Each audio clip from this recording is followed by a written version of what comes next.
People have no idea how good you have to be to play college basketball. No idea. Just to play junior college, Division II, NAIA, you know how good those guys are? They're unbelievable.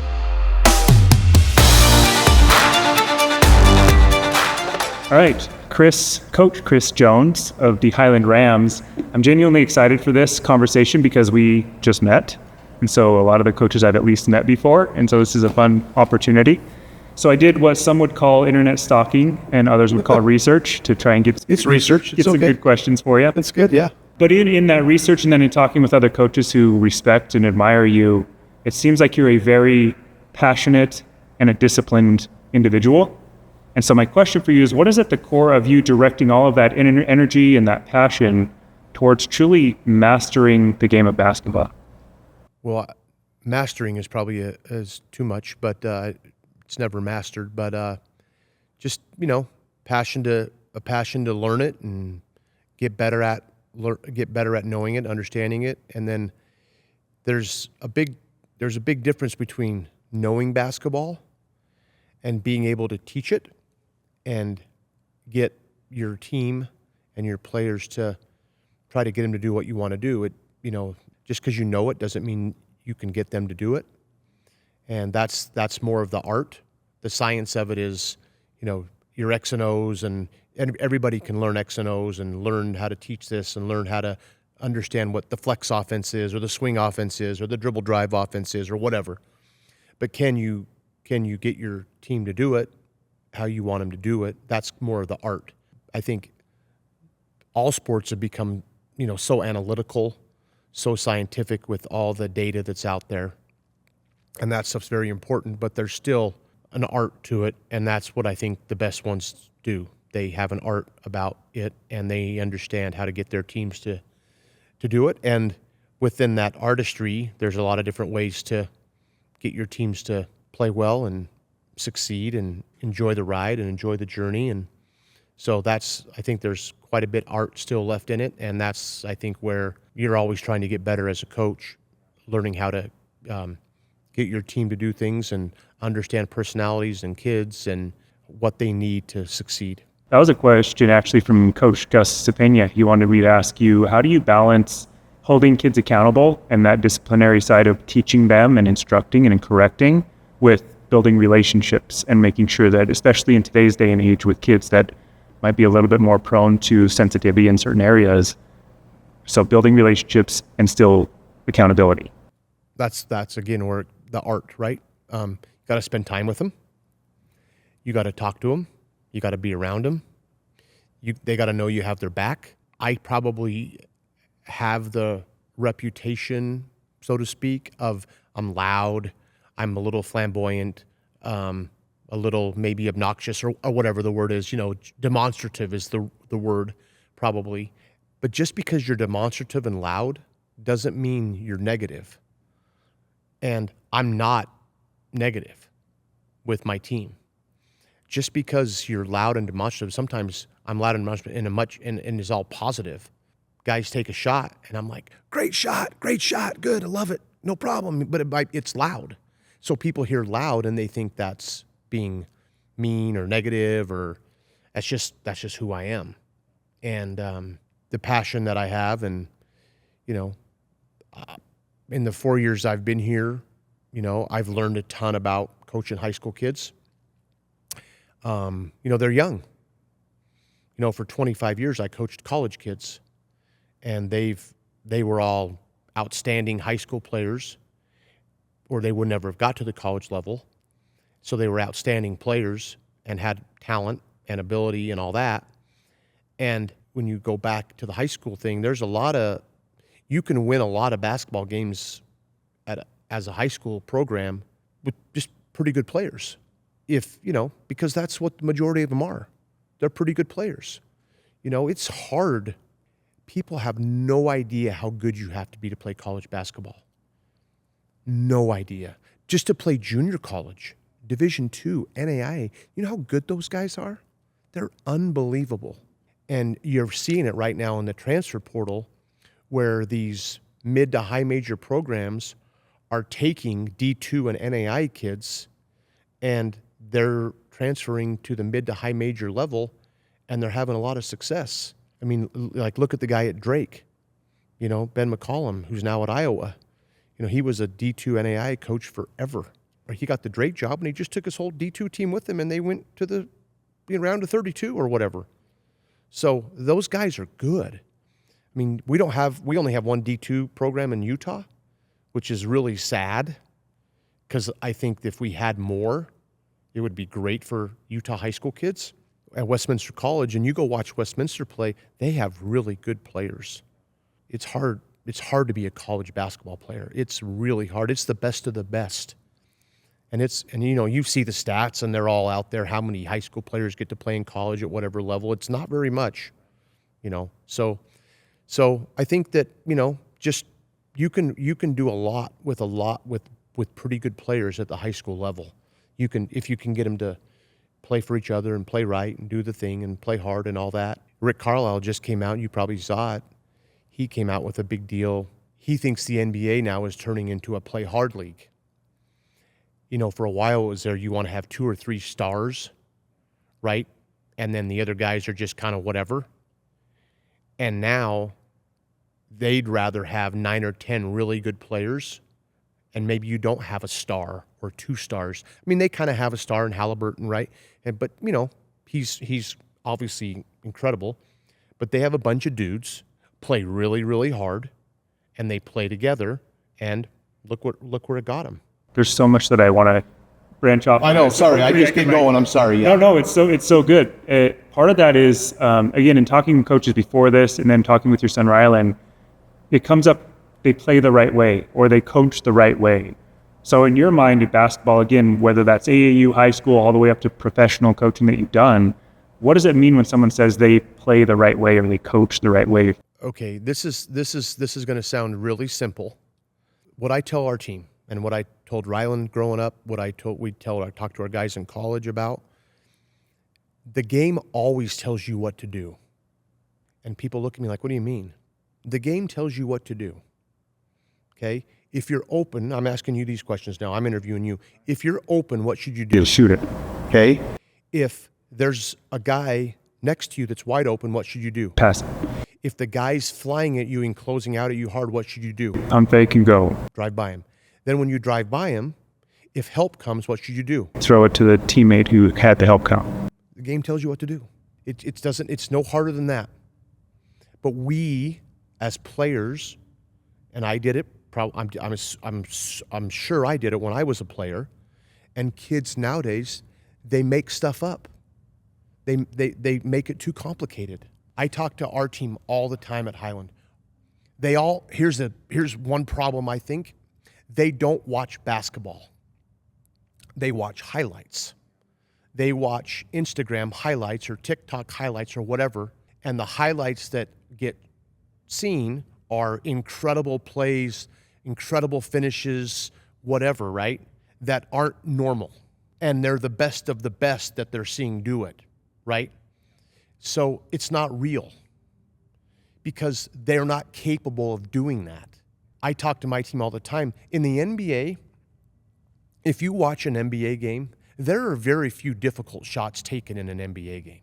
At the end of the clock, they're taken because they have to take them, right? There's some end of the shot clock shots taken, and they're usually taken by the elite players, okay? And they have incredible shot-making ability. Well, the general player, who still is a good player, doesn't have that ability. So they make the game way too hard. So in the NBA, if a guy drives in there and he gets in the paint and he gets up and there's 2 guys coming to block it, they don't shoot some loop-de-loop reverse, throw it over their head shot. They pass it.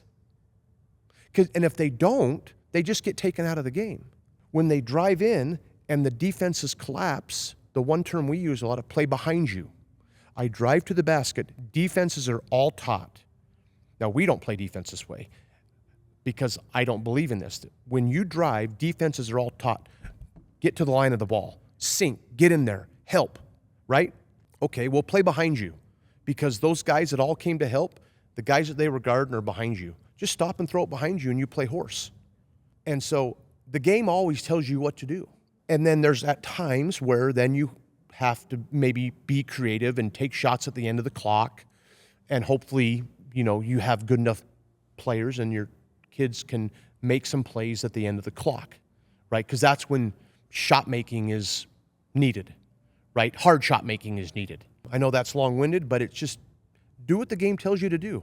Do you think that as you've gone from coaching college players and high school players, do you think that's been more of a struggle to teach high school players that concept and college players? Or do you think that it carries over? I think it carries over. At high school, they don't know anything. They drive in there and there's 3 guys on them and they shoot some crazy bad shot.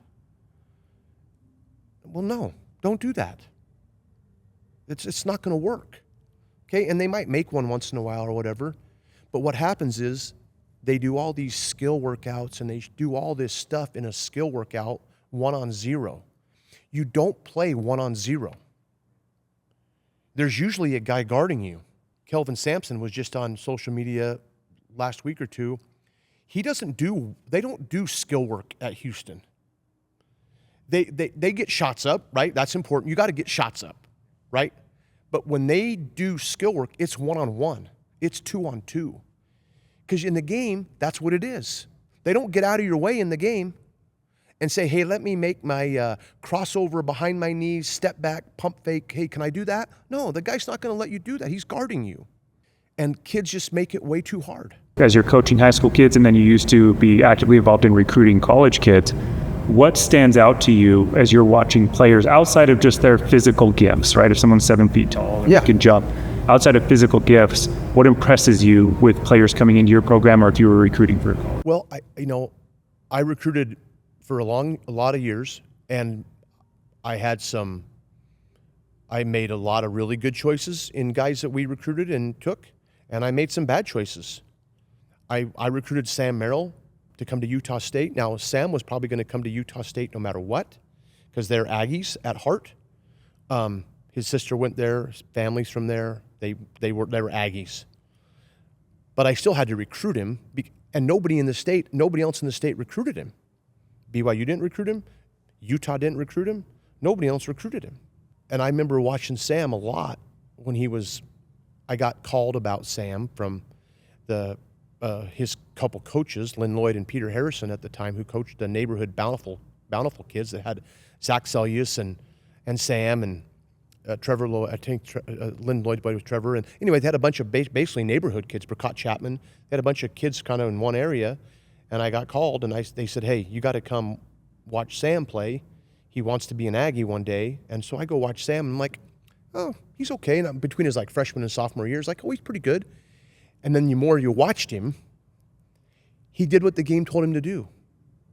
Sometimes he'd get 30. Sometimes he'd have 8. Sometimes he'd make 4 or 5 shots in a row. Sometimes he never took shots. He just did what the game told him to do. And so back to the question, the mistake that you make is you fall in love with certain things. Like if I was ever back at that situation coaching in college again, I would never recruit a kid who couldn't pass. Guard, wing, forward guy. Maybe your center's not the greatest passer in the world, but if he is, he's special. But I would never recruit a kid that couldn't pass, because it's such a we start playing and we're like, man, what a pass! That kid can pass. This kid can pass. But you don't really. I never did it as much as I should have focused on that when I was recruiting. I was, how athletic is he? How big and strong is he? But maybe he can't pass. And then, because in the college game, even your best players, they have to be able to pass, because teams help so much in college that your best player is not going to be able to just get to the basket all the time and ISO it, and the spacing and the rules. Not like the NBA. The NBA allows for that so much space. College, they don't have any rules. They can put 5 guys inside the 3-point line if they're going to clog it all up. And your best player, he better be able to pass, because there's going to be guys open. Can we nerd out on that a little bit? So when you say they got to be able to pass, in my brain, there's a lot of things that go into that. So one is the vision to be able to see things. There's timing, and then there's placement of the ball. So when you're looking at somebody who they are a good passer, what comes to your... They just see it. They feel it. They throw it to the right guy. They understand who's helping and who's open. Basketball so much is pick and roll now. Okay, who's helping What defender is helping to the roll man? And then are you going to make that guy pay for helping? Do you feel that and see that? And then just making the simple pass. Sometimes it's just catch it and move it. It's simple as that. But a lot of kids, especially in high school, catch it and they want to, and then they pass and it's too late. Sticky. My dad would always say it's sticky. Yeah. Yeah. Don't be sticky. Kids like to pass fake to the open guy. That drives me crazy. They get the ball and they're kind of open and they pass fake the one more pass. And then by the time they decide that it's over, the advantage is gone. And I always tell my guys, do you think that if you were standing in that corner and they threw the ball to him and you were, would you want them to throw it to you? And they all say, yeah. I go, well, then you got to throw it to them, right? But it goes back to what my whole preface is. The game tells you what to do. Come you take me through what that recruiting process looks like in terms of, in this case, you got a phone call from somebody to come watch this Sam Merrill kid. College recruiters, how are you hearing about players in general? Because there's so many. Again, the numbers of the high school players, it's like hundreds of thousands. Yeah. There's scouting services. There's reports that you can subscribe to, guys that cover areas. There's multiple guys that cover states, cover the state of Utah, cover the state of California, cover the West Coast, cover international, cover JUCO. There's scouting services all over that they spend all their time watching kids play, going to games. Then they write reports, they send emails, they put stuff on social media. So, and then having a relationship with those guys.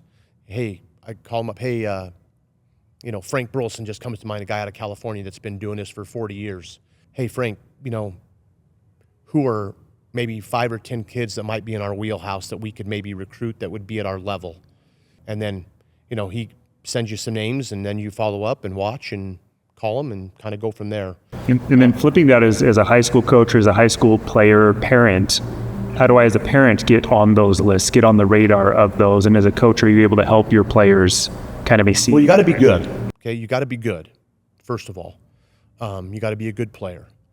And you got to be a little realistic about what level that you can play at. And you got to be open. If you want to play college basketball, if you say you want to play college basketball, do you really want to play? Because like the guy on my team last year, our team last year, Jack Anderton, first team All-State, started a couple years, started his senior year for me, played a lot as a junior, played some as a sophomore. Good player, first team All-State, who only averaged 13 points a game. He might be the only guy in the history of the state of Utah to be a first team All-State player and average 12 points a game. Okay, but we won at a high level. He had a great state tournament, and I did my best to promote him to the powers that be that, he deserved to be first team All-State, and we won. But Jack wanted to play college basketball. Well, okay, he's probably not going to get on some fancy list when they see that he averaged 12.5 points a game and 4 rebounds and 3 assists. That doesn't overwhelm anybody. But he had a good state tournament, and he wanted to go play in college. And so he's going to Umpqua Junior College up in Oregon. Well, a lot of kids, I don't want to go there. I want to go to Duke. Yeah, but not even that. But I want to go to Division I. I want to be a D1 guy. Okay. Well, your journey to get to D1 is going to be, it might be a crazy path. It might be junior college. It might be another year of junior college. It might be NAI. Then maybe you get good and get good and get good. Then you get to go D1. The path has changed so much because of the portal. And to your point earlier, I think the high-level colleges recruiting the lower divisions and less so high school. Oh, for sure. Because then you can prove you can play at a high level. Yeah, you prove that. Yeah. Why would they want to take a high school kid on a flyer on a high school kid when they can take a kid who averaged 9 points and 4 rebounds at a step below their level? That's a no-brainer for them. That's an absolute no-brainer for them. They're not going to take a chance on a high school kid that hasn't proved it up. They don't know how hard he works. They don't know how tough he is. They don't know how competitive he is. They don't know what he's made of. Okay? But if you want to play college basketball and you say you want to play, then you better be prepared to go to maybe an obscure place, a different place. Maybe it's like, wow, but Jack wanted to play. And so he's going up there, and the coach is a great job. The coach, he's a LDS coach, and he loves Utah kids, and he loves those type of kids. And Jack's not LDS; he's not going on a mission, but he recruits state of Utah. So they have scholarship money. They offered him some, and he went, and he's going. So Jack's going to go do it. So you can say you want to play, but do you really want to play? I want to dive a little deeper on that too, because there have been, whether it's powder leagues or whether it's these men's leagues or whatever, and you play against guys that either currently play in college or used to play in college, and you have a good game against them, and everyone's like, oh, see, you could have played college. But there's so much more than being able to play at that level for a game against college talent than the practices, the weightlifting, the conditioning, the injuries, the pain. Yeah, all of it. So what does that look like on the college end of what people, if I really want to play in college, what should I expect from? Yeah, it overwhelms you, especially the higher level you go, right? I mean, at all levels, it's pretty demanding, but the higher level you go, I mean, it's a lot of your day, man. It's a lot of your day. And do you have the wherewithal to put up with it all? You know, tutoring, going to, and not optional tutoring. You go to tutoring. You go to study hall. You go to the meals and the eating, and you go see the nutrition person. It's not an option. And people like, oh, my day is gone, right? It's 6-7 hours a day, taking a lot of your time and your energy, and you've got to be wanting to grind it out and be okay with it all, right? And it's an endurance test, right? It's like God knows I'm no academia, but like medical school. There's a lot of people out there that were probably way smart enough to get through medical school and be a doctor, but they couldn't handle the endurance test. They weed you out. If you can't grind it out, it weeds you out. Not all of it's going to be a lot of fun. You know, in the summertime, like, okay, you get the month of May, you get to go home and do your thing and you're fine. And then come June and July, you come back to campus and you're working camp. You're in the weight room hours, a lot of hours. You're doing conditioning. You're doing skill work. You're playing pickup. You're getting shots up for 2 months. And then, you know, all your buddies are, you know, they're going on vacation. They're doing this. They're doing that. You know, the summer's a grind. Then you get 3 or 4 weeks off in August to go kind of recharge your batteries. And then once school starts, it's on again. You know, recruiting weekends. When you got kids coming on campus recruiting, you're working. You're there. You're going to breakfast with them. You're hanging out with them. You're going out with them. You're taking them to the football game. You're going to the tailgate. You're not going to the frat party, you know, and doing your own thing. You're busy. It's a grind. And it's a lot of fun. There's a lot of obviously great stuff to it, but it's not all just, I put in 2.5 hours today, I'm done. It's a grind. It's a lot.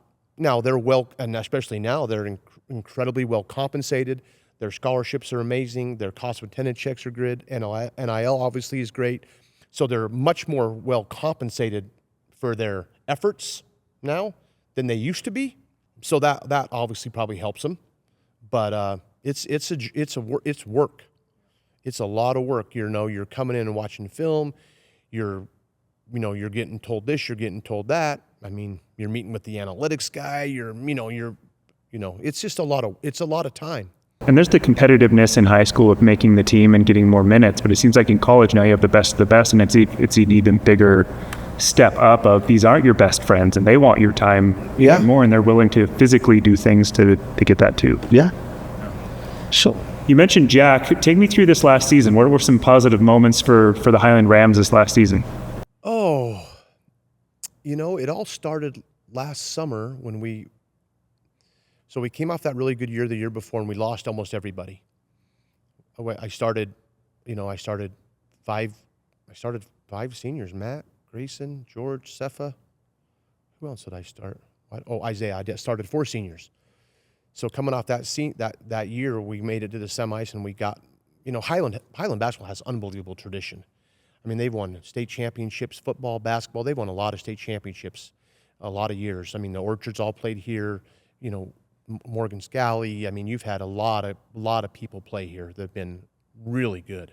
And then, basketball had gone through a little stretch where they weren't quite as good, for a number of years. But then we had good classes and good freshman group, and guys got better, and a couple kids transferred in for whatever reason. And so coming off of that year, we got invited to Section 7, the kind of a prestigious tournament in Arizona where you kind of have to get invited to. And we went down there and played. We actually played Layton. We ended up playing Layton down there in the last game of the tournament. And Layton was loaded. They're good. And Kelby's a great coach. They have really good players. They come off and they came out in the game and they just punched us in the face and they were just kicking our butt. We were down 10, 12, 14 right out of the gates, down 16. And we ended up coming back and winning that game. And I told him after that, I go, you guys just proved that you can win a state championship next year. You just beat a very, very good 6A team who will compete for the 6A championship this coming year. And you just took their best shot and you beat them. And you just showed what you can do. We'll remember this game. So that was last year in June. We'll remember this game as we go through our journey next year. I knew at that point in time we could do it. Now, would we get there, and could we, and stay healthy and all the stuff that goes into it, right? But I knew we had the ability to get there. We had good enough players, because none of it matters if your players aren't good. We have excellent players, and I don't care how good a coach you are, you have to have good players and good kids and good parents and good everything. So then, the season starts, and we're rolling along pretty good, and we're 6-7-0, and we go play at Davis, and they're in their tournament, and we're kind of handing it to them in their own building. We beat them the year before in their building too, and that kind of changed our season around that year. And then this year, we were giving it to them, and they got pissed, and he got pissed and got on them, and they came back in the second half and whipped us. And what happened was we tried to start doing it by ourselves. Everybody on our team tried to do it one-on-one. Things got hard, things got tough, and we quit doing it the right way. We quit doing what the game told us to do. And we all tried to do it one-on-one. And it didn't work. And we showed them the film, we watched it, and they all agreed, yep, we got it. We can't do it one-on-one. So we had to do it together. So getting our butts kicked by Davis in the second half of that game was really good for us. And then, from there on out, we only lost 2 other games, both to Olympus. We lost to Brighton, I'm sorry. We lost to Olympus out of buzzer beater here. No, you got them at their place. Right. And then the next night we had a funny region schedule. We played at Olympus, at Brighton, at Alta, 3 road games in the same week because of what our region we had to play 3 games in a week. And so we beat Olympus at Olympus, and the next night we have to go play at Brighton. If you don't play good at Brighton, he's an excellent coach, Timmy, and they're good players, and they beat us. But and then we lost to, obviously, Olympus in the championship game, but we only lost a few other games. Lost to Olympus twice, Brighton and Davis. So we just, we did it together. Like I said, we had 5 guys averaging double figures, but nobody averaged more than 12.5. We were like 9.5, 10, 10.5, 11, 12, 12.5. We had 5 guys right at that number. And that's not like, I can coach anyway. If we have a guy that can get 25, I can coach a team that can, if you have a guy that can get 25 or 30. If you have a bunch of guys that can get 10 or 12, I think we can play that way. Play fast, we can play fast. If we want to play in the half court, we'll play in the half court. I don't think that you have to be able to play the style that is best for your team. And not that we played fast last year, but we tried to play faster than the year before. The year before we played slow because I had George. And we were waiting. It was like, come on, Kareem, get down the court. Come on, Kareem. Like the Lakers used to wait for Kareem to get down the court, Magic would get going, and then the showtime would stop, and then here comes Kareem. Okay, he'd get down there and get him in there and throw it to Kareem in the post and let Kareem go to work. And that's how we played that year. We played very slow. If we couldn't score easy, we waited for George and we threw it to him and played out of him. Last year we didn't have a guy to throw it to in the post. So it was different. So last year was just, I think, when When we won at Olympus, I think then our guys really they knew they were good, but when you win at Olympus, you get another level of confidence. And I've seen it firsthand for a number of years because Rylan played at Olympus. And, I mean, he lost 5 games in 3 years. And 90% of the time, you're beat before you get off the bus at Olympus because you don't think you can win at Olympus. First of all, they're excellent players, excellent coach. They play the right way. So you're beat before you even get off the bus most of the time at Olympus. So the biggest hurdle is actually going into that building and think you can actually win. Yeah, what is the message to your team in a situation like that? There's no message. They have to believe it. I can't make them believe it. You have to go and do it. The message is you better, play hard, play smart, play right, all that stuff. You're going to coach speak right. Can't throw them, all the stuff you're going to say to them. But it doesn't matter. We all are going to say the same things. But if your kids don't believe that they can go in and win in that building, you got no chance. But we lost at the buzzer here in just an awful game. We set the game back 20 years. I mean, it was 4-2 at the end of the first quarter. It was 13-11 at halftime. It was a terrible game. I mean, it was 2 really good teams who played terrible offense. Gavin turned it over probably 9 times. We probably shot 20%. I mean, it was just a terrible game. From watching it, it was like, oh my gosh. It was bad basketball offensively. Now, it was both teams playing dang good D, but it was a bad game offensively. But then, our guys were like, okay, yeah, we played terrible offensively, and they had a lot to do with that. But we knew we could go. Then we go to Olympus, and we're like, you got to get through the first 4 minutes, and then you got to settle into the game because they can beat you real quick. You got to settle into the game. Then they don't ever get played close at home. So we got it to where they started puckering up's the wrong word probably, but they were like, oh, they missed shots they don't normally miss. They missed a handful of free throws. And we made shots and got a little lucky, and we won. None of it matters if your guys don't believe they can win. So, and you can tell them till you're blue in the face, you can do this, you can do this, you can win, they have to believe it. It seems like that comes before the game. I mean, that's days, weeks, months, years before that actually happened. Yeah. And you can't, just because when I first got here, our guys knew they couldn't beat Olympus. They didn't think they could win. And my first year, we actually had pretty good players. We had good players. We have a few that are playing college now, right? But they didn't think they could win.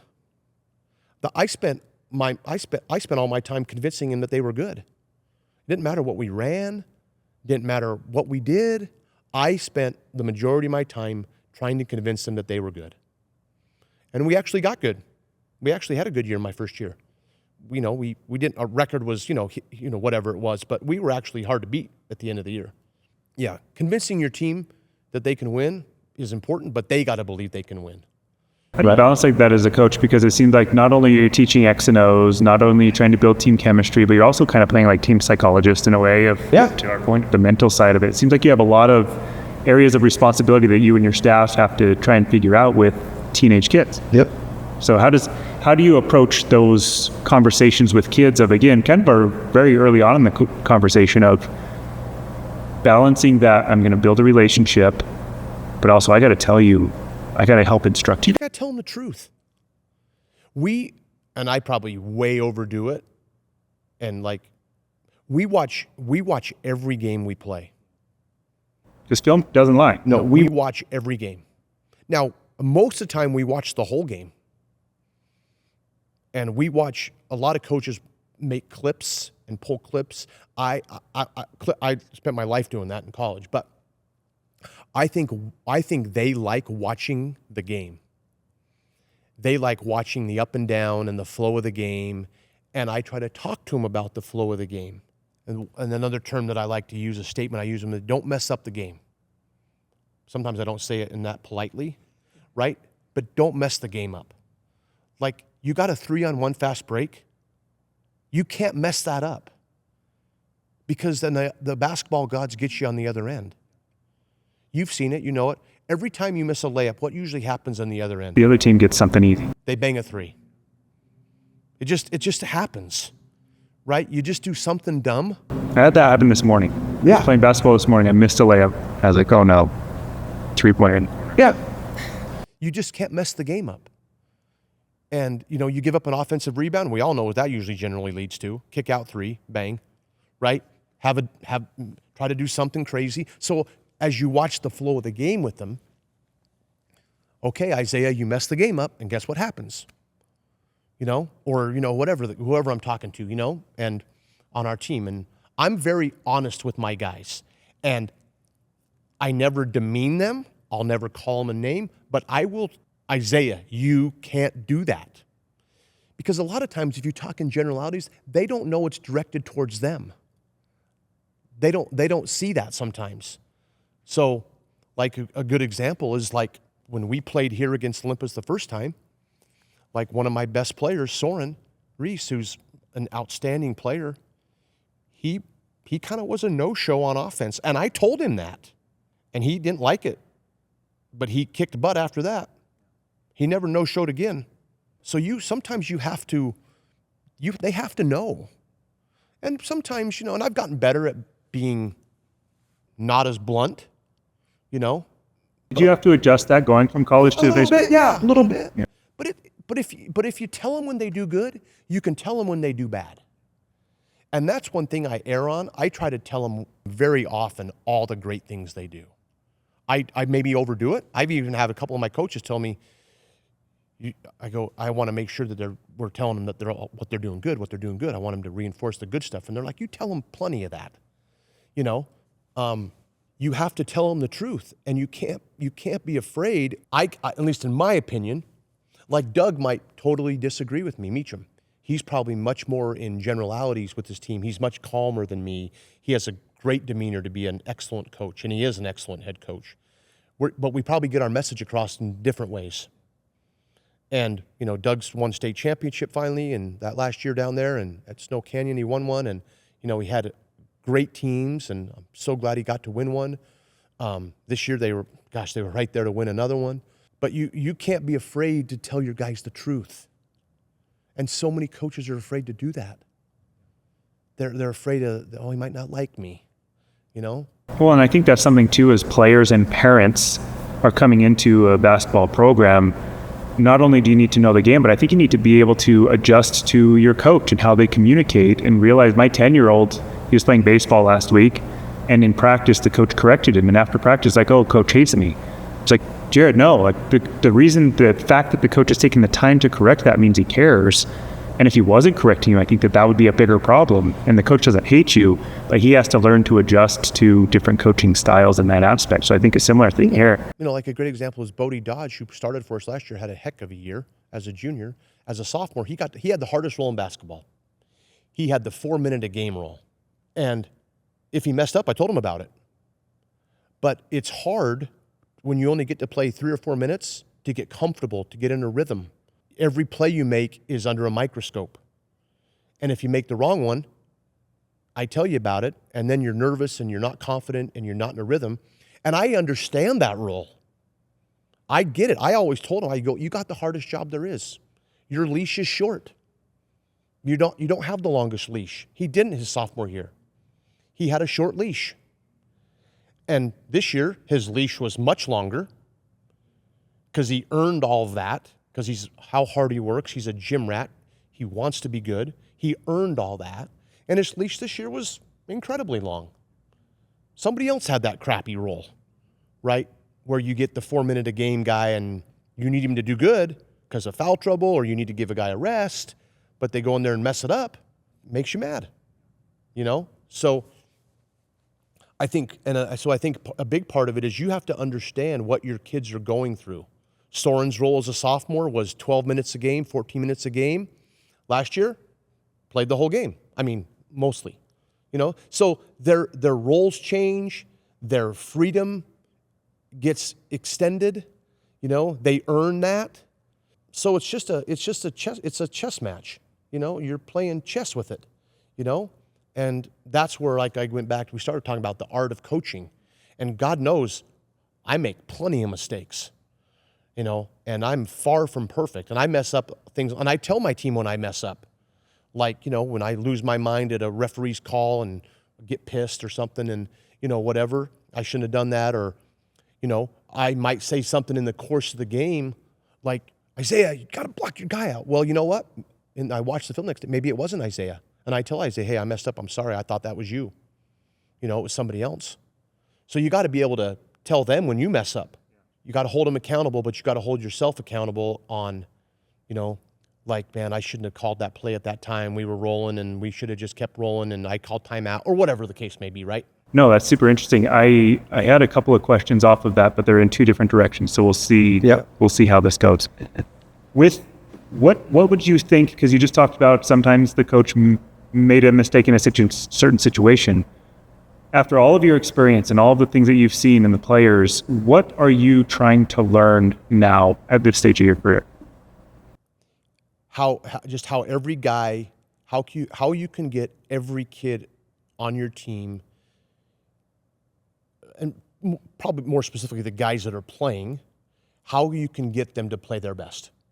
How you can get every one of those 7, because really in high school you play about 6, 7 guys, maybe 8, but you really only need to play 6. I mean, Matt plays 6 every year at Olympus. I mean, and everybody, he doesn't play anybody, but he likes to win. And the guys that are playing, they want to play too, right? So you really need to find a way that your 6, 7, maybe 8 guys play their best. What can you do to help them play their best? And their roles are all different. That's what I'm trying to learn all the time. And, managing their egos, managing, their deals. And you know what? It's a monster to be a kid nowadays. The social media part, the FOMO, the Instagram stuff, the pressures, it's brutal. It is brutal. But they have to navigate it because they're going to be on it. Do you have any team rules around that of like phones off during certain times or anything like that? No. I don't. I mean, I just, if I ever see one of them put something dumb out there, I'll say something to them. But, they're going to be on social media. That's the way they're going to interact. I'll send them stuff on social media about basketball. I send them clips all the time. I send, you see something on Twitter about highlights of guys making the right play and doing the right thing. I'll send it to them and say, hey, check this out. The NBA, look at that. Remember how we talk about playing behind you? Well, they just played behind him, and they got a wide open shot. So I send them stuff all the time that I'll watch on Twitter or Instagram or whatever. I'll send them that stuff, and I hope they watch it. Sometimes they do, sometimes they don't. They might move on and move through it. And I talk to them all the time. Like, about last year I used to talk to Jack every night after the game. Jack Henderson. I'd call him at night, 10:30 at night, Friday night. I'd call Jack. But what do you think? Talk to me. Good, bad, ugly. What do you think? Me and Jack would talk for 10, 15 minutes. Sometimes it'd be longer conversation. Sometimes it'd be shorter. I don't know if that's the right thing to do or not, but Jack liked talking about it, and I liked talking about it. Because, hey, Jack, what did you think? Was I too hard on you guys in this situation? Should I not said anything? And he told me the truth. I loved it. He'd say, well, sometimes I think you're a little too hard on Vi. Yeah, I am. I was. But that was just the way it was going to be, right? So you got to be open to talking to them. And you got to let them tell you how they feel. It's their team. It's their deal. It's not my deal. It's their deal. I'm just trying to steer them in the right direction to win because that's what they want to do. I mean, winning is not the most important thing. It's not. Not in college, not in high school. It's not the most important thing. But I do know that when you win, it's a lot more fun than when you lose. I don't think anybody's ever gone home after getting their brains beat in and we're like, oh man, that was so much fun, right? It's not a win-at-all-cost deal, but winning is important, and they like to win. And winning cures a lot of ills. Right. I was going to say that, like, problems will happen no matter what, but a lot of problems seem to disappear if you're winning. Yeah. I guess your question was, what am I trying to learn? How to get them all to work, how to get them all operating at their best all at the same time. And I've learned a lot about how to do that in my 4 years. Matt's helped me a ton. Barnes, he's my best friend. We spend tons of time together. Golf. It's like having a best friend who's also like a rival. Yeah, it's great. I mean, when we saw the bracket come out and we both talked, like, well, we both can get there. Because the year before we were in the same bracket, so we both couldn't get there. We played them in the semis. This year, well, we were in the opposite brackets, and so we were both like, well, if we both get there, at least one of us is going to win it. So we're good. I mean, he's a competitive dude. He likes to win. He likes to win as much or more than anybody. I mean, he's unbelievable at what he does. And we go about it a lot of different ways, But I, from the day I got the job, he's actually the one that convinced me to do it. He convinced me to do it. We were at La Fountain having smothered, and he actually convinced me. 33rd? Yeah. Love that. Yeah, it's great. We go there all the time. Only place you can go get a smothered, a bag of chips and salsa for under $10 still, including tip. Anyways, but he's the one that convinced me to do it because I was kind of debating. I had a couple other things going to stay in the college game and all that, but he convinced me to do it, and I pick his brain all the time. I still do. How do you do this? How do you do that? How do you order your gear? Who do you order it from? How do you do it? What do you do in the spring? How do you do your summer camps? How do you do video? How do you do huddle? He knows. He's done it for 30 years. He's the best of the best. And I didn't know how to do any of it in high school. So why wouldn't I just ask the best? I wasn't going to pretend that I knew how to do it. What prompted that move to go to high school basketball? Well, we got fired at Utah. And I was on part of Coach Christo. When we got fired at Utah, it was right after COVID. It was the COVID year. We got fired. And, what was the next year going to look like? And if I was going to take a college job, I had a couple opportunities. I would have probably had to move. But Rylan was going to go to Utah State. And I was like, I have a very unique situation here. One of the greatest things we have here, for me, is our principal is special. I've known Jeremy for a long. Jeremy's a judge guy. I played with his brother. I've known Jeremy. We were never great friends, but we always knew of each other. We had the judge connection, Yurkovich, and Jeremy was the principal here. Had just gotten the job. I think he was here a year. And Jeremy's a coach. So he gets it. He coached girls and did a fantastic job here, and he did a fantastic job at Judge as the girls' coach. So I say this: there's a lot of things you got to have. First of all, you got to have a great principal. The 4 P's. You got to have a great principal. We have one. Special, as good as there is. Because there can be a battle with admin and coaches all the time. He's fantastic. He's involved, but he lets you do your thing. I mean, I talk to him a lot about, what do you think about this? How should I do that? What did you do? I ask him all the time what to do, how to handle this, how to handle that, You got to have a great principal. You got to have great people. We have great people at Highland. The Highland community is incredible. Whether they're in basketball people or there's really great people here. And then you got to have great players. And we've had a nice run of having really good players. So principal, people, players, and then probably the most important thing, you got to have good parents. Because the parents can ruin it. They ruin it at a lot of places. And it gets hard. And we have fantastic parents. For the most part, I have a good relationship with our parents. I over-communicate with them. I talk to them a lot. I'm not afraid to talk to them. We call each other. We can text each other. They can talk to me about their boy. They can talk to me about their boy's playing time. They can talk to me about their boy's this, their boy's that. I'm okay with it as long as it's civil. And we can be civil together. And is it the same open, transparent, honest conversations there too? Yeah, we try to be. And I get it. I'm a parent too. I got it.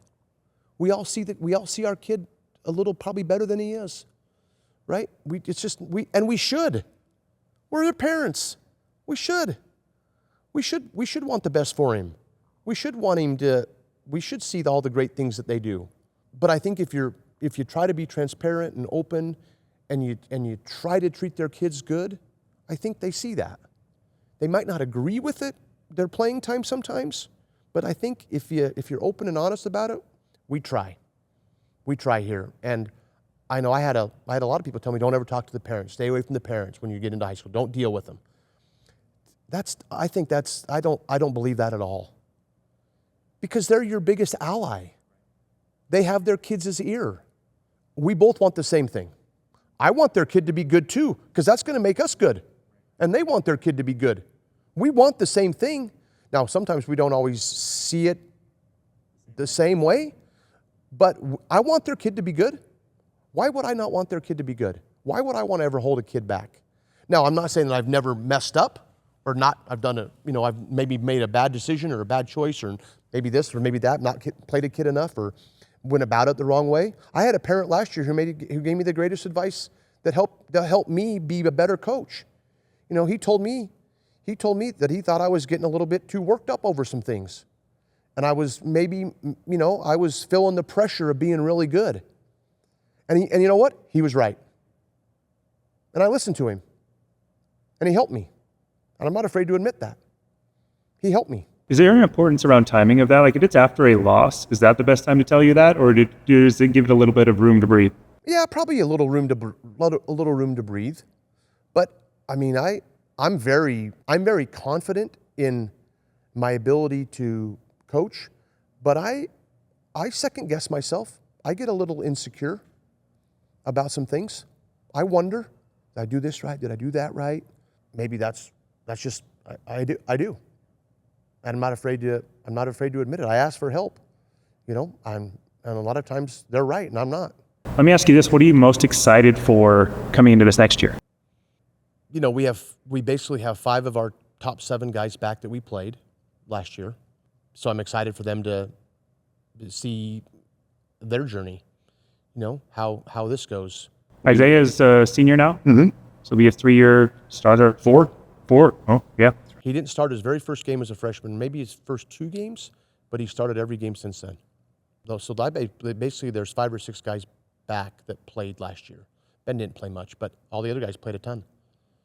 We lost Jack and we lost Vi. So just, seeing how their maturity, their development, we had a good summer, good spring, good summer, did a lot of good things. And this crew of, I have 11, 12 seniors that are probably going to be on the team. Wow. I mean, like 6 feels like a lot, but to have 11. Well, they've all been in the program forever. They all are best friends. They all hang together. They all love each other. They do everything together. And so that's going to present some challenges, I'm sure, at some point in time. And I don't know how it'll all work out. Can we do it all together again? Like I said, we're not going to have the guy that's the 25 point a game guy, and then a bunch of guys are getting 7 or 8. We're going to be really balanced again. Because we have guys that every guy that I just mentioned can get 20, but he might have a game where he gets 6. So are we going to be okay with all that? So that'll be interesting. And then just, can you stay healthy? Can you be playing good at the right time? Can you win a few games that are kind of tricky? Can you win those? And can you, the one thing I've learned is you got to be in that top 8. That top 8 in the RPI is important because you get a bye, then you get a home game. And you basically have to win one home game to go to the U. And that's important. The bye and the home game. I mean, 2 years ago, we had the bye and we played a very good Viewmont team who was coming off an incredible win. They went on the road the night before and went down there and played, and they were playing good. And if we would have probably had to go play them at Viewmont, I don't know what would have happened. And this year, we had a bye, and we played Cypress, who was dang good. Trey's an incredible coach, and they got good players. And if we'd have had to play them at Cypress, they might have beat us. But we got to play them at home. And we needed every ounce of it, because that was our hardest game in the tournament. I mean, it was down to the last 4 minutes. It was nip and tuck. And we beat them. And then, we bountiful game. That got away from them, and then the Brighton game got away from them a little bit, and we were able to win kind of going away. And then obviously the Olympus game, but that was our hardest game. And so being in that top 8, it's important. And so you got to schedule good, you got to win games, you got to have some good stuff going for you. So it's just, it's an interesting, but it is important, it is important to get in that top 8. Do you prefer close games or blowouts? Heck no. You want the heart racing? No. I want every game. I want to win. I want to win by. I want to be up 12 at the end of the quarter, 18 at half, blow them out in the third, and call it good. Maybe after it's over and we won, maybe that. Oh yeah, that was a great. But I'd rather be able to win every game going away where you're kind of Phil Jackson in the fourth quarter, just chilling, sitting back, crossing your legs, and letting the guys do their thing. I know that the kids, that was, Highland is going 4A. Highland moved to 4A this year because our enrollment and some things like that. But we had the option to stay 5A. So we stayed 5A, and our region is even more of a monster than it has been. You stayed 5A for basketball or for all athletics? Just basketball. Yep. Have this coming into your region? So it's Alta still. Alta, Brighton, Olympus, Skyline, and us are the same crew it's been. We lost West and East, but we gained Bountiful, Viewmont, and Woods Cross. So it's a monster. There are 0 nights off. Olympus is going to be loaded, and there's going to be a lot of really good teams in our region, but it wouldn't surprise me if a team won our region with 2 or 3 losses. Probably, I don't know if it will happen, but it wouldn't surprise me if, going into it, Olympus is going to be a clear-cut favorite. They got everybody back and the best player. And, it wouldn't surprise me if they went and won every game, but I could see maybe losing a couple games. I could see that happening. So our region's a monster. Yeah, that's stacked. That's wild. I mean, Bountiful, that new guy's a good coach. They got good players. Viewmont, they work hard. He's a good coach. Josh is awesome at Woods Cross. Then you got Alta and Skyline and Brighton and Olympus. It's a bear. Yeah. Let me shift over to kind of the influences in your coaching life. So you were around during the Majerus years. Majerus, Morrill, Kraskowiak, Tom Connors. Yeah. You had a lot of just been so lucky. shoulder to shoulder with some great guys. What are some things that you have taken from each of those coaches, and what are some things that you've maybe I don't know that I want to coach that way? You know what they all did? They all told their players the truth. And they weren't afraid to tell them the truth. And they did it in different ways. Coach Majerus was brutal. And he wasn't afraid to call kids out in hard ways. So I tried to learn never to be that personal. Coach Morrill was very honest and with his teams and his players. Tommy, very honest with his players, told them the truth. Larry, very honest, told his players the truth. So that's kind of probably the one thing they all had in common. They all were different from an X and O standpoint and philosophy standpoint. The defensive stuff, Majerus, Tommy Connor, probably is where I got a lot of that from. Offensive execution, trying to run things right, run things hard. Coach Morrill, not be afraid to play. You could be able to play multiple styles. At Utah State, he was known for set play, right? But we could score in the 70s and 80s if the game needed to be played that way. We play that way, or we could play a game in the 50s in college. And so just being able to play different ways, different styles, and not being stubborn about, well, Coach Majerus was a 4-man motion guy. Well, Stu Morrill was a set play team, right? But I think that you got to be able to do it all. You got to have a chance to do it all. So just trying to be able to be diversified and be able to do it all. If you ask me, are you a man guy or a zone guy? We play mostly man, but I love playing zone. I don't mind playing zone. My first year, we played tons of zone. It doesn't bother me. You got to just figure out what your guys are good at and what gives you the best chance to win. I like going zone at the end of games sometimes, and teams haven't seen zone all game, and all of a sudden you show up in the zone and like, oh no, what do we do? They're not used to that.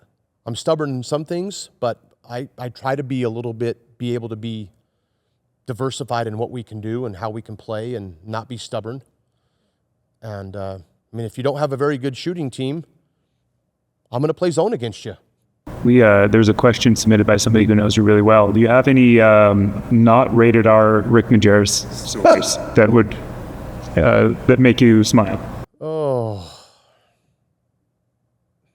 there's a couple, but I always use the same one. I can use the same one that kind of a little bit long-winded. I'll be short with it. We played down at BYU my first year on the 10 o'clock Big Monday game back in the day when ESPN had the Big Mondays game. Van Horn was a sophomore. Doliak when those guys were freshmen. We got beat. It was 12:30 at night. We had taken the bus down there, but Coach Majerus always drove his own car. So he says, Jonesy, grab the video stuff. So what you talked about earlier, we had these 2 big, huge cases with VCRs and a projector. So I had 3 big cases that I had to lug around, and they're heavy. So I get those off the bus, and I put them in his truck, and we're driving back, and we're going to go back to his hotel, and he wants to watch the game and break the game down. So you're in the truck with him? Okay, so this was 1995. So he has that big brick cell phone, the big brick ones, the original cell phones. And his favorite place to eat it late at night was the Little America has a 24-hour cafe in there, and their food is fantastic. And he was a mainstay down there. And they knew him well because he obviously ate a lot at night. So we get to the point of the mountain. He calls the Little America and says, "Hey, this is Rick." "Oh, hi, Rick. Sorry about the game, whatever." And he's like, "What's your soup of the day?" It's like 12:30, 1 o'clock at night. Who's worried about soup of the day, right? He's like, "What's your soup of the day?" "Well, we got this and this." And he goes, "Okay, give me 2 of those soups. I don't remember exactly what the order was. I remember a couple things. Give us 2 chicken quesadillas. Give us 2 hot turkey sandwiches, and give us." He's not saying give us, give me. He's ordering 2 soups, 2 chicken quesadillas, 2 hot turkey sandwiches, and we need 2 shrimp cocktails. I'm like, okay, this is going to be great. That sounds good to eat. And he looks over at me and says, "What do you want?" And I'm like, he goes, "Oh, that's all mine." So I was a little stunned. So I go in there and get the food. We have it takes me 5 trips to get all the stuff up to his conference room. The luggage, cases, and we have all these to-go food, and we get up there. And so I get it all set up, and he has this big table, and we get all the food out, and we're eating away. And he goes and changes, and he's in his coach's shorts with no underwear on and a tank top. You can just imagine the sight. So he's sitting in front of me onto the side in a kind of a reclining leather chair. Kind of you can recline back a little bit, right? Not one where you put your feet up, but it kind of goes back and forth, right? And I'm sitting behind him with the VCRs. Rewind, slow motion, pause, play. I'm doing everything he wants me to do, right? So get that, clip this, record that. He's going on and on and on, all these clips. We get about 10 minutes into the game, and he's kind of reclining like this, and he doesn't say anything for 2 or 3 minutes. And some bad stuff has happened in the game, like I can't believe so I kind of look over there, and he's nodded off. He's out. So this is my first year working for him, and I'm still very fearful of him, right? Even though I played for him for a couple years and was around him, but I was still in awe of him. A very scared man. He was very, very hard to be around. You were walking on eggshells all the time. And so he's nodding off, and I'm like, Coach, and he's just out. He's done. So I'm like, this is 2 a.m. now, right? And I'm like, do I just go home? Do I wake him up? Between a rock and a hard place. Do I just stay there and sleep there? When he wakes up, we'll just keep going? So I just take a piece of paper and I write a note, and I put it on the screen that we're watching. So I put a note on there. "Hey, Coach, you fell asleep. I tried to wake you up. I had no luck. Here's my home number. Call me if you wake up and you want me to come back." Never heard from him. So the next day, he didn't come into the office very early. He did a lot of work from his hotel. So we all got into the office, probably 9 or whatever. And I kind of told Tommy and Donnie and Judd what happened, and they were laughing. And we've all been there with him. And so I'm wondering what's going to happen when he comes in. What's he going to say to me, right? How is he going to define what happened last night? So he didn't say a word to me. We just never even acknowledged what had happened, one way or the other. So that was a story that's kind of PG, but was kind of him. right? Eat a lot, very, I don't know what the word is to describe him, but. What an amazing experience, though. I mean, again, his personal life, from what I understand, is kind of all over the place, but from a basketball mind, amazing. great. And to sit through games and hear what he has to say and what he thinks has got to be amazing. We, Donnie, Judd, Tommy, me, Kirk Earlywine, Dick Hunsaker, all the people that were around him for all those years, and there's others, but those are the guys I'm closest to still. We can't be together without talking about him. It just always comes up. It's something always comes up. You know, I think we all learned an incredible amount from him, and we all owe every ounce of success we've had to what we learned from him and maybe what we learned and we didn't want to do. So yeah, we're just very fortunate to all be around him and learn what we learned, and then, you know, try to make the best of what we learned from him and do it in a way that maybe is more acceptable nowadays. What is it like to have your son see so much success from a basketball perspective? And I say that in the sense of like, he's got to be a pupil of yours in a way, and to hear the praise and to see the performances that he's put out there of kind of like embodying your philosophy around basketball. What was that like to live through his career and it's still going? Oh, I was so lucky. So lucky. People ask me all the time, what did you do with Rylan? What did you do with Rylan? What did you do with Rylan? How many workouts did you do a day? What did you do? We never overdid it. I laughed, and don't take this wrong. He came out of the womb knowing how to play. And then he told me he wanted to be really good one day. And, you know, he wanted the truth. And there was never a bad car ride home. There was never any of that you hear about. There was never me getting mad at him. You know, like he said in his interview with you, yeah, that one time he yelled at him, missed 2 free throws, 4th grade or whatever. I said, make your damn free throws, you know, and I did.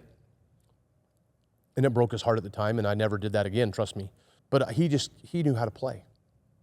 And he was around it, and he watched it, and he loved playing.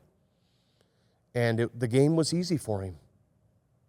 And I told somebody just recently, I coach a little summer team with some Olympus and Highland kids, with some kids that are good kids and good parents, and they asked, one of them asked me, so what did you do with Rylan in the off season? And I'm like, we did the spring AAU stuff, you know, he was on the prospects team, so he got the opportunity to go play in high-level Adidas events, and he got to go play in some really cool events and do cool things, and he did that in April and May, and then in June it was all high school stuff again, and did a few things, and July did the AAU thing, and then when we got done in July, we didn't touch a basketball for 2 months. People are shocked to hear that. We did not do anything in August and September.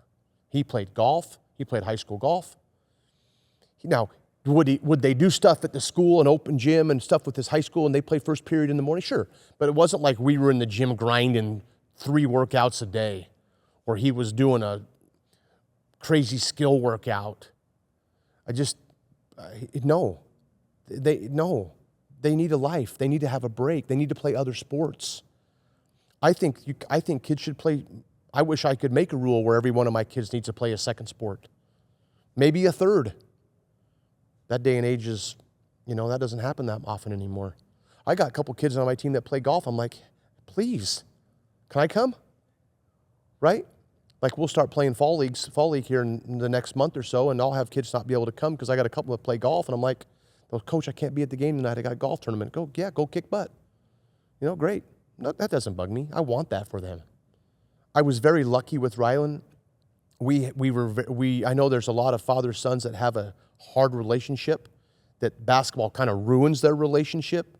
It's never done that to us. And so I'm lucky that he had the demeanor and the personality that he had. And he wanted to be good, and he wanted to be told the truth. And I wasn't afraid to let other people coach him. I'm not afraid to let other people coach him. I was glad other people would coach him or get on him or talk to him and, you know, do things. And it's great, you know. And I never was afraid to let him fail. It's okay. he never really failed at his own age group. He was always probably the best player or close to it. But he'd play up a couple years in some stuff, and he'd get his little butt kicked. That was fine. Figure out. I remember I told him in 5th grade, he was playing on a 7th grade team, and they were good. They needed another player, so he played on the 7th grade team. Now that's a big difference, right? 11 years old to 13, right? Puberty, the whole deal, right?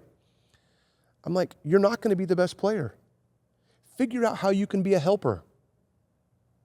Your job might be to stand in the corner and shoot on this team. Your job's not going to be able to do it. Your job on this team is not to do everything. Your job is to go stand there and shoot, and then work your butt off on D and play good D, and so it's okay. But people are so afraid to let their kids fail. It's okay. What is your message to, not only from a coach's perspective, but also from a father's perspective, of your son going through the hard times? So there was the sad loss in the state championship the year before, where it was in the buzzer beater in double overtime, then also dealing with injuries and So we say this all the time. His basketball life was, he was the golden child till he was 21 years old. It was golden. Very few failures, very few losses. I mean, he was all-state, first team all-state 4 years in a row. He lost maybe 10 games in his high school career. He dominated at times AAU, spring, summer. He played for great coaches who loved him. I mean, Lynn Lloyd, Tim Davis, Kevin Nixon, these guys, they loved Rylan. His basketball world was, you couldn't have almost drawn it up any better for a long time. He goes to Utah his freshman year. He has a magical freshman year. He's 25 on BYU. They beat Kentucky. We couldn't win a road game, but we were dang good. We were so young. We just couldn't get over the hump. And then COVID, concussions. His sophomore year, the gold turned into whatever the opposite of gold is, right? Injuries, coach getting fired, dad, part of the staff that got fired, not playing as much, not playing as good. Nobody else's fault. But the injuries really took a toll that sophomore year, and that's when it started like, okay, his basketball world is now kind of blown up. Then he goes to Utah State, and it's a new start, a fresh start, and they have a magical start to their year. Ryan Odom loves him. They go to Myrtle Beach. They win the tournament in Myrtle Beach. He's all tournament team. It's like, okay, the golden spoon is kind of there again. And then they lose a home game at home to St. Mary's, which was a hard game for him. Then concussion, injury. His basketball world went to crap. And that was brutal. And I probably didn't see it as much as I should have seen it. Thank God his mother did. And then the next year at Utah State, kind of the same thing. Just never could catch a break. Concussion, injury, concussion. Got into a bad place mentally. Was told he could never play. Think about that. He was told at a table like this by a team doctor that with the amount of concussions you've had, you can never play again at Utah State. And he had recovered from them all. And he had passed all the tests, but he wasn't going to let him play anymore. And that was his life. And he got into it got hard for him. And his mother, God bless her, she saved his bacon. She saved his bacon. And he rallied behind that. And we had to do a lot of work to get him, because we were never going to force him to play or make him play, because that was what we were supposed to do. Because the injuries, concussions, that's scary, right? And you never want to jeopardize your long-term health. But, come to find out with all the testing we did, and we saw some amazing guys, some amazing specialists who took a lot of pride, and they took an interest in helping him. We can all go see a doctor, and they can tell you this and tell you that. But when you find one that takes a sincere interest in your recovery and wanting you to get better, that's when you truly are blessed in the medical world, right? Somebody that takes value in helping you. and you're just not a customer. You're just not a chart, you know? And we got lucky. We found a couple guys that really took a lot of interest in trying to help him. I mean, we sent, Park City, the specialist, I forget the doctor's name, but he was amazing. Then we had to go to California to see a specialist. And then he has to go in the portal. And I was scared to death about what was going to happen when he goes in the portal. Was anybody going to call? Was everybody going to be scared off? Scared of just crickets? Scared of nobody reaching out? Yeah. I was scared of what that was going to do to him, his confidence, because he was already not in a very good place. He had recovered from that. We got it all clear, and he wanted to play. So I knew that. But it's like, what if nobody calls? Right? What if nobody calls? And obviously that wasn't the case. We were very fortunate that he goes in the portal and boom, boom, boom, boom, boom. Everybody was calling from Gonzaga to Notre Dame to Virginia to Montana to Grand Canyon to Utah Valley to Weber to whatever. William and Mary, Samford. The list was, from who's who to who you've never heard of before. So, okay, we know there's some interest. But then it was going to be like, okay, what medical staff is going to sign off on allowing him to come play there with his concussion history? So there was a couple hurdles we had to get through.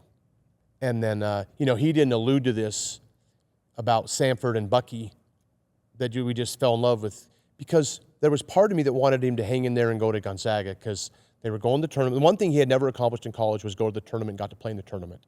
Utah State got to go his senior year, but he didn't get to play. So the one thing that I always wished for him was the chance to play in the tournament. We never thought he was going to be an NBA guy, or he was, he's a 6-foot white dude, right? But to play in the tournament, that's a feeling that can never be taken away from you. He beat BYU. He played in that game. He beat Kentucky, who was his childhood favorite team. He had just a lot of golden moments. But he never got to play in the tournament. And so Gonzaga always goes to the tournament. And his role at Gonzaga probably would have been 10, 12 minutes a game.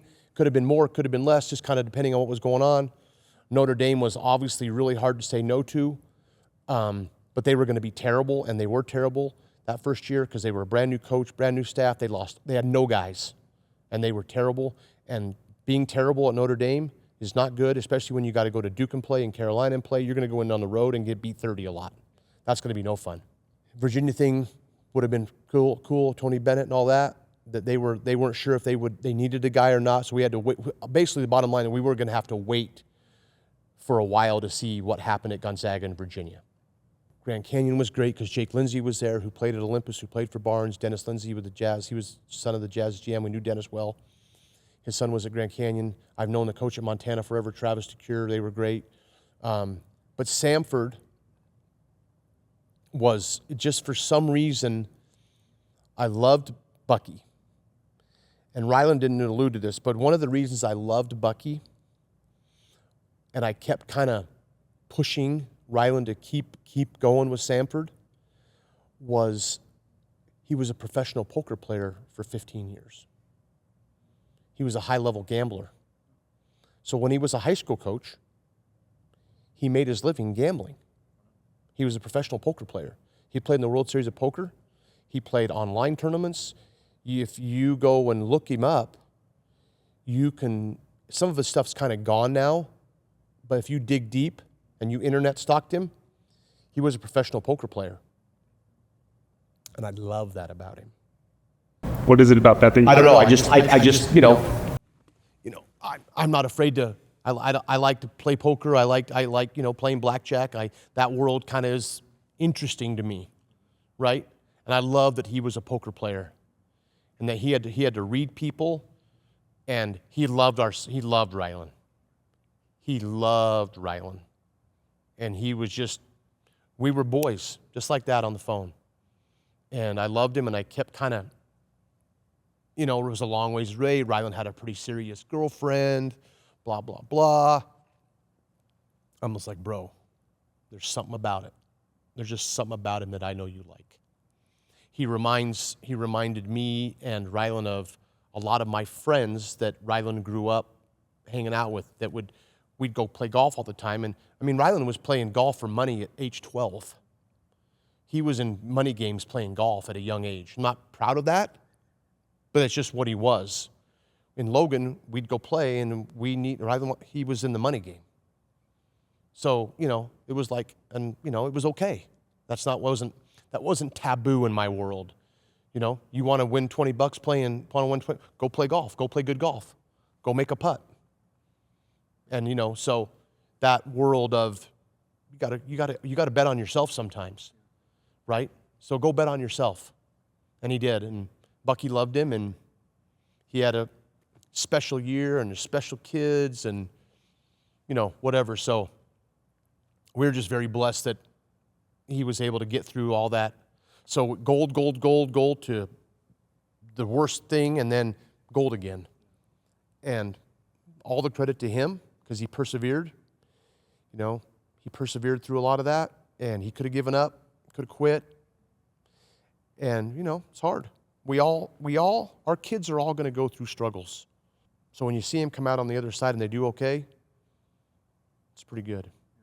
It's pretty good, You asked a question earlier about communicating with parents and how they're, they all want their kids to play. I heard a great story.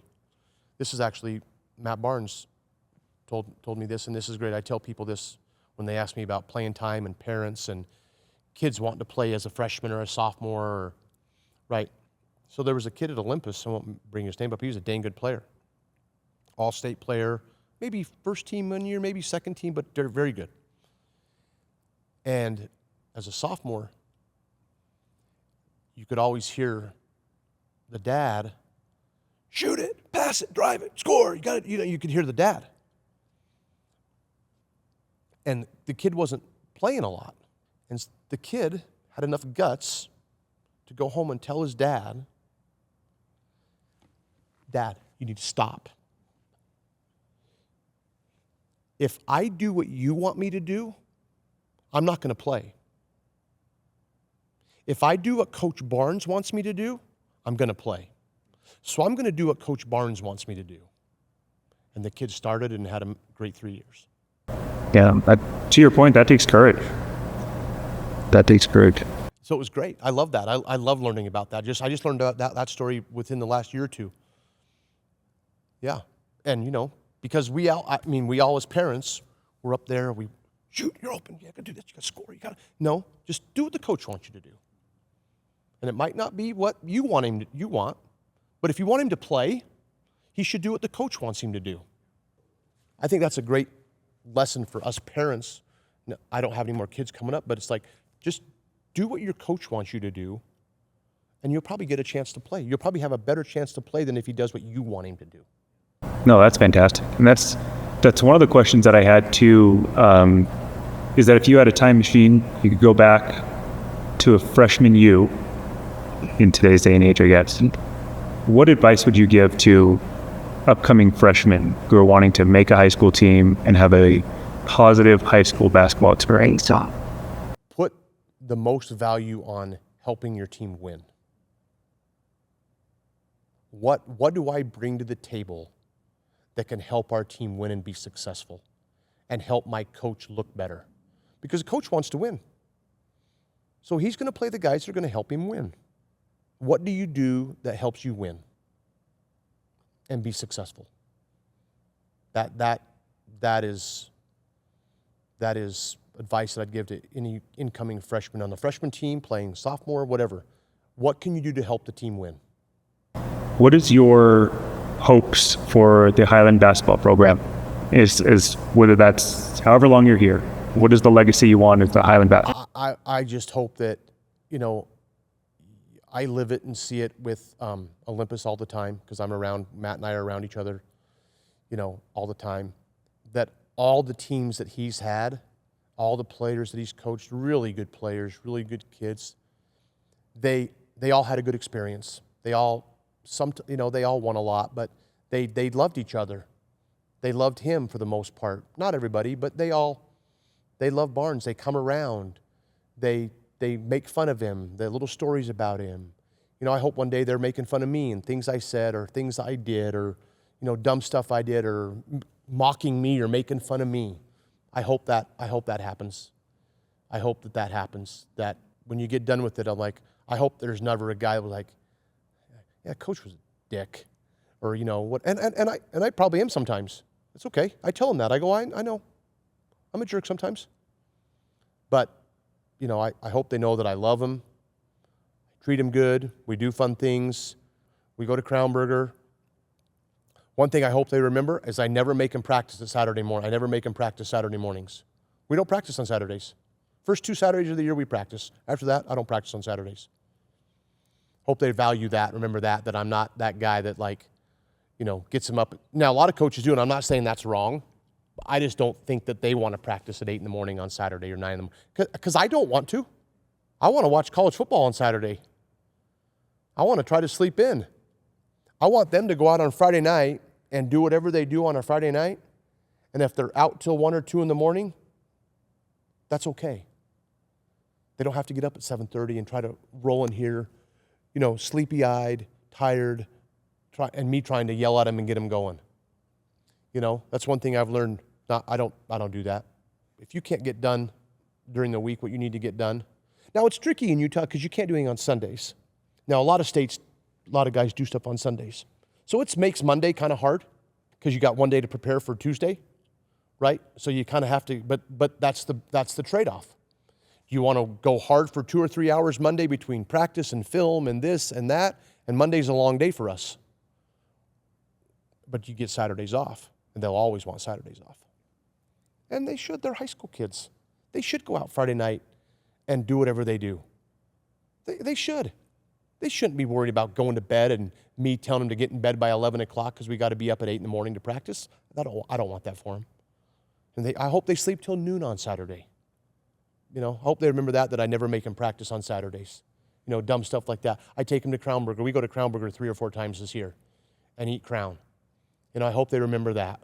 I love your food choices with LaFountain and Crown Burger. Yeah, just big fan. Yeah. Well, I appreciate you taking this time. Yeah, I got long-winded. Sorry. No, this is so cool though. And again, all of the stuff I had heard about you coming into this, you live up to it. I mean, you're passionate. I just think it's awesome. And I love that you're direct in your stories, and this was awesome. So I think that anybody who watches it, whether they're part of the Highland program, coaches will watch this, players, there's a lot of valuable stuff in here if people will take the time to watch it and the rest of the goods. Thank you. Thanks for your time. Appreciate you doing this for, there's, James Edwards deserves a medal, the Deseret News, for all the hard work he does, because the Salt Lake Tribune doesn't cover high school sports anymore. And, Deseret News is all we get. And then, we get the social media people that do their thing. But it's good that there's people like you that are trying to talk to good players and talk to coaches and get perspective in the high school world. Because a lot of people work really hard at it, give up a lot of their time, and, most don't make very much money. And so it's good that, you're giving people a platform to talk about their experiences and what they know. And I think it's great that you're interviewing players and see how players think and feel. And you've obviously interviewed tons of good coaches, and I'm just thankful to be a part of it. No, I just hope that we can genuinely help players and parents understand what the reality is. Because to your point of the Instagram, the highlight reels, and my son should be Mr. Jimmy coming up. Well, there's a reality to this. At the very beginning of this, do you really want to play at whatever level that is? Because it's going to take some sacrifice in certain areas. Yeah, and part of that is, you know what? Some guys work their butt off. They're just not good enough. They're just, and it's basketball is a very size and athletic discriminatory sport, right? Baseball, you can be 5'9". You can be in the Hall of Fame. You can go be, a 5'10" defensive back. You can go be a 5'9" second baseman. You can go be a 6'2" offensive lineman. Basketball is very size and athletic discriminatory, which is the way the game is played.